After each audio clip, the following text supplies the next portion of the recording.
नमस्कार शेतकरी बांधवांनो, तुम्ही कांद्याची लागवड करताय का? मग ही माहिती अगदी तुमच्यासाठी आहे. आज आपण पाहणार आहोत कांदा लागवड करताना बहुतांश शेतकरी जी चुका करतात त्या 5 प्रमुख चुका आणि त्या टाळण्यासाठी सोपे उपाय. जर या चुका टाळल्या तर उत्पन्न वाढू शकतं 25%. तर चला सुरुवात करूया. पहिली आणि सर्वात सामान्य चूक म्हणजे योग्य हवामानाचा विचार न करता लागवड करणं. काही जण जास्त लवकर किंवा खूप उशिरा कांदा लावतात, त्यामुळं रोपे व्यवस्थित उगवत नाहीत आणि मुळं नीट तयार होत नाहीत.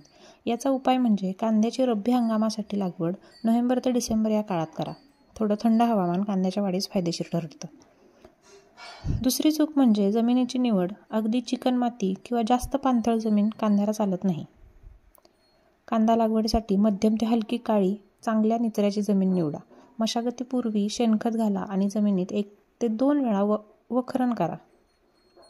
तिसरी मोठी चूक म्हणजे बाजारातून जुनी, दर्जाहीन किंवा अप्रमाणित बियाणं घेणं. उपाय: सदर शिफारस केलेले वाण वापरा. Bhima super, N53, Baswant 780. बियाणं लागवडीपूर्वी थायरमसारख्या फंजिसाईड म्हणजेच बुरशीनाशक लावा. यामुळे मुळे सडण्याचा धोका कमी होतो. लागवडीत अंतर न ठेवणं. चौथी चूक म्हणजे रोपं अगदी जास्त एकमेकांना लागून लावणं. यामुळे झाडांमध्ये हवा खेळत नाही आणि बुरशी किंवा कीड होण्याचा धोका वाढतो. ओळीत अंतर ठेवा. 15 सेंटीमीटर, रोपात 10 सेंटीमीटर. यामुळे झाडांना मोकळं वाढण्यास जागा मिळते. पाचवी चूक: अतिसिंचन आणि खतांचे प्रमाण न समजून देणं.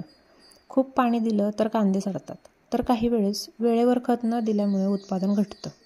ड्रिप सिंचन प्रणाली वापरा. संतुलित खत व्यवस्थापन ठेवा. शेणखत 8 ते 10 टन प्रति एकर वापरा.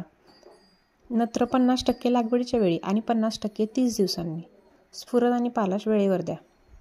तर मित्रांनो, हे होत्या कांदा लागवडीत होणाऱ्या 5 चुका.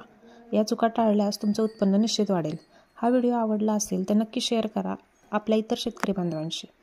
ॲग्रिकल्चरसाठी असेच महत्त्वपूर्ण व्हिडिओ पाहत राहा. धन्यवाद.